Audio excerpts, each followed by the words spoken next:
That's the truth. RJ, I asked you at the end of last year at some point, I said, the NFL draft, is that in your plans? And you just kind of smiled and shook your head. You're like, no.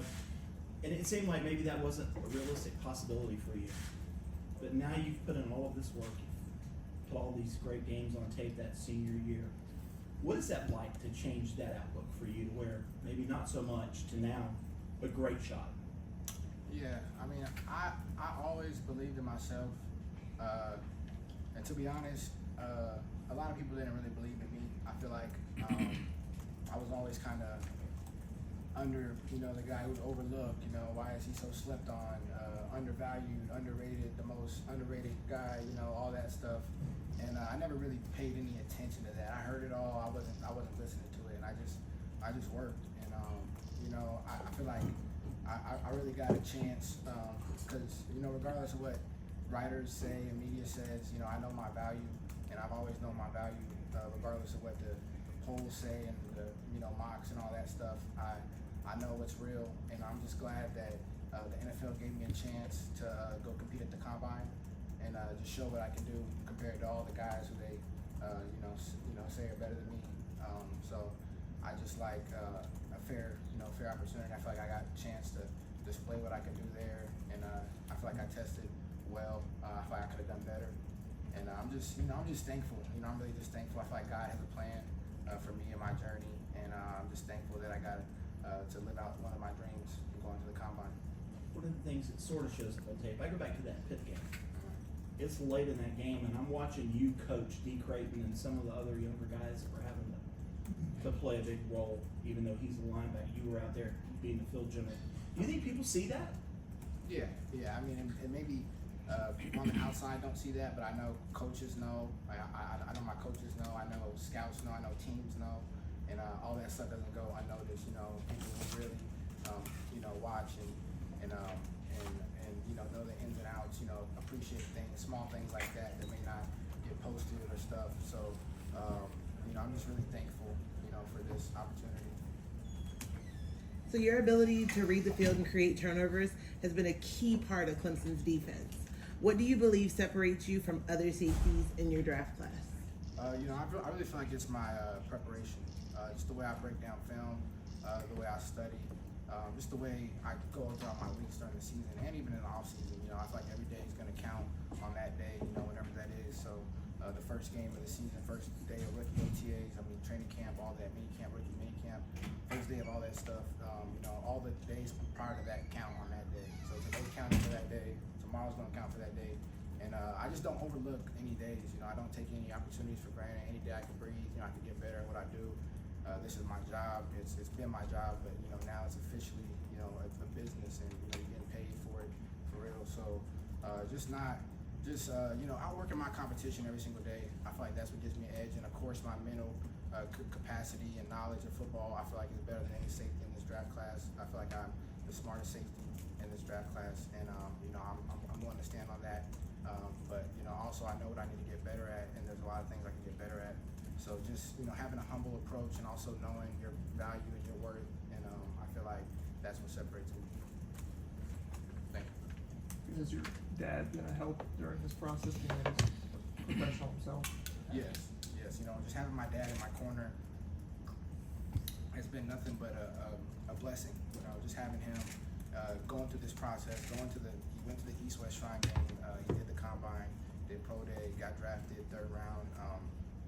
Just everything that he went through, being able to share those experiences with me, definitely helped provide valuable insight, and the connections and relationships that he has, and that I have because of him, are invaluable. So I'm just so thankful for him and everything he's done.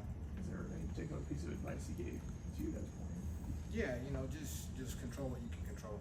There's a lot of unknown, a lot of uncertainty, and there's no reason to let that affect what you can do. So just do what you can do every day, training, out here at combine, wherever it is. Just do what you can do, and don't let anything outside of that affect you.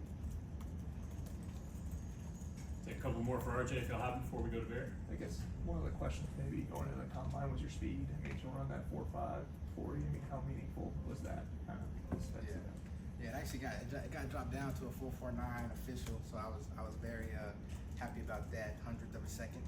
But you know, everything counted, and I knew I could do that. I told my teammates, you know, I told my coaches, everyone was asking, "What do you think you're gonna run?" And I was like, you know, I'm gonna try to break 4.5. You know, I know I can do it.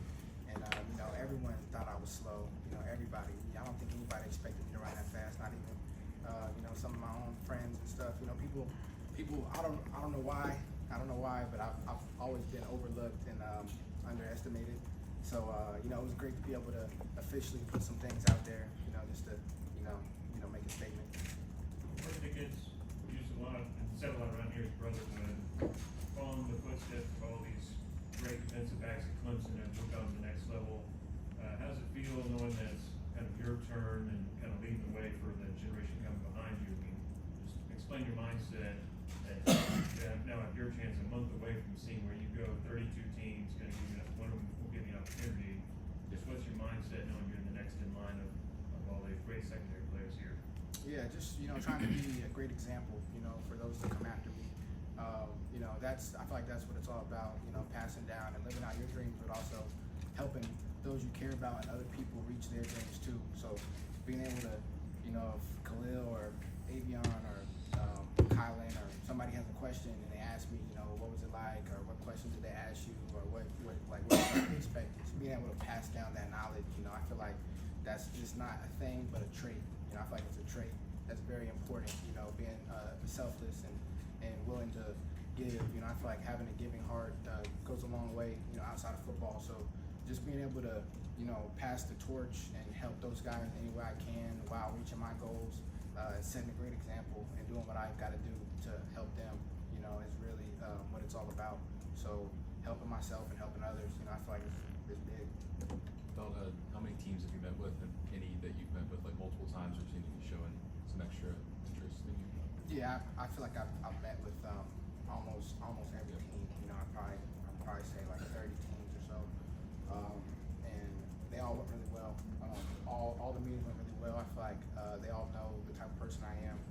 I don't feel like there's any questions. You know, I feel like I answered every question, and you know, the film is out there. I got 5 years of film, so I feel like, you know, I put my best foot forward, and I really enjoyed the process. You know, it was a dream. It was surreal. Just, you know, talking to some of these coaches and meeting with teams, you know, that you grow up watching. It's just very, very surreal. But I'm just thankful for all of it. One more for RJ before we go to Barrett. If anybody has one. Marcus Tate was saying he got asked what the spirit animal was. Did you get the same question? I did not get asked that question. No. What would be the oddest question?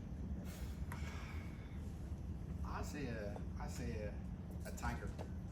Tiger, yeah, tiger. Ferocious. I feel like I have a fire inside me that burns, you know, to be the greatest. And you know, I like tigers. My favorite animal.